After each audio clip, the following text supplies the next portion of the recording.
koši izdejots mūžs, kura deja turpinās un turpināsies paaudzēs. Tā gribas teikt par Andru Ezeriņu, izcilo latviešu horeogrāfu, deju svētku goda virsvadītāju, tautas deju ansambļa Vidzeme māksliniecisko vadītāju, kura piemiņai Madonā izskanējis patiešām varens koncertveltījums. Tas koncerts vēl labāks, kā es varēju iedomāties.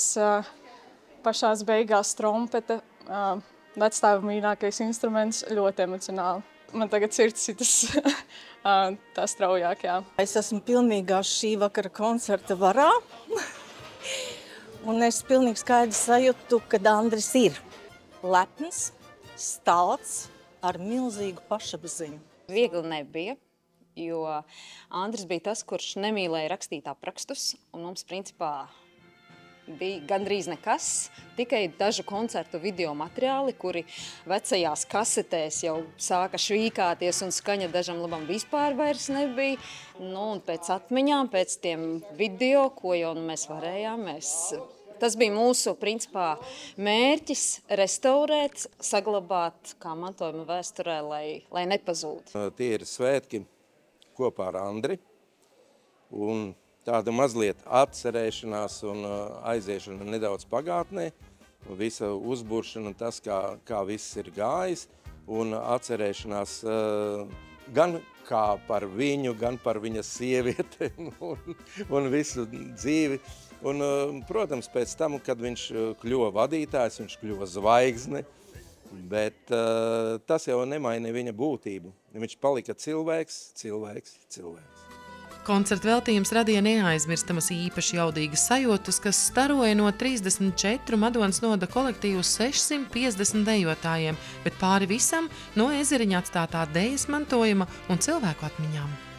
Viņš bija ļoti gādīgs, mīļš, mācēja sagādāt pārsteigumus, visu laiku rūpējās par mums. Mēs bieži sazvanījāmies, braucām kaut kur kopā. Sirsnīgs, reizēm arī stingrs. Bet tas pieder pie lietas, un tāpēc arī esmu tāda, kāda tagad esmu. Man bija kā adoptētais tētis, tā mēs viņu ģimenē saucām.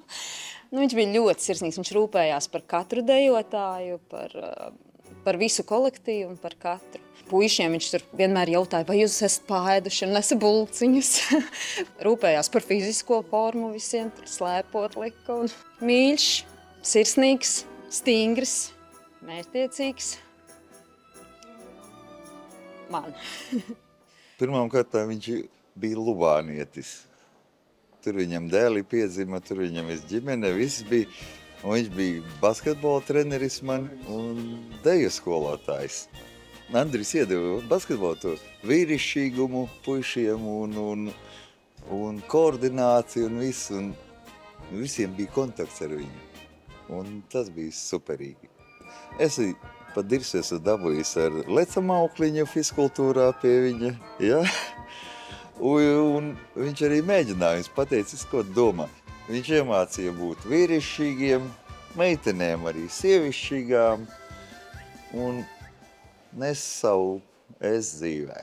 80. gados mēs bijām kolēģi, dejojām kopā TDA Vidzeme. Viņš bija ļoti labs kolēģis. Viņš mūs mazos jaunos, tajā laikā mūs sauc par siekaliņiem, mācīja, rādīja, stāstīja visās dzīves gudrībās. Ne tikai deju soļos, bet arī dzīves gudrībās.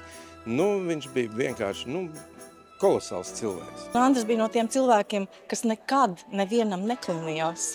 Viņš vienkārši bija. Viņš uzklausīja, bet viņš palika tāds kā viņš. Un tas, ka tie viņa dejotāji kļuva par deju skolotājiem un deju vadītājiem, acīm redzot, tas Andris ir izdevojis kaut ko tik pareizi. Būdams labsirdīgs, sirsnīgs, bet tajā pašā laikā tik prasīgs pret skatuvi, pret latviešu deju, kur ir ļoti daudz darba jāiegulda. Un tā stingrība, acīm redzot, viņš kā skolotājs ir darījis kaut ko pareizi, kad viņi grib atkārtot. Viņi to Andri turpina, bet kļūst arī paši.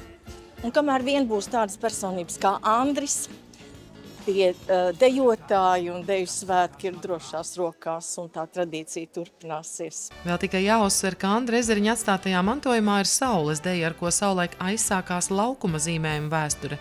Lielo svētku godu izpelnījās arī viņa dejas Leivēris un Lai tā būda rūts, ko vidzemnieki joprojām uzskata par pārbaudes latiņu. Ja neproti dejot Leivēri, neesi īsti dejotājs. Sandra Zariņa, Andris Milnis, RTV.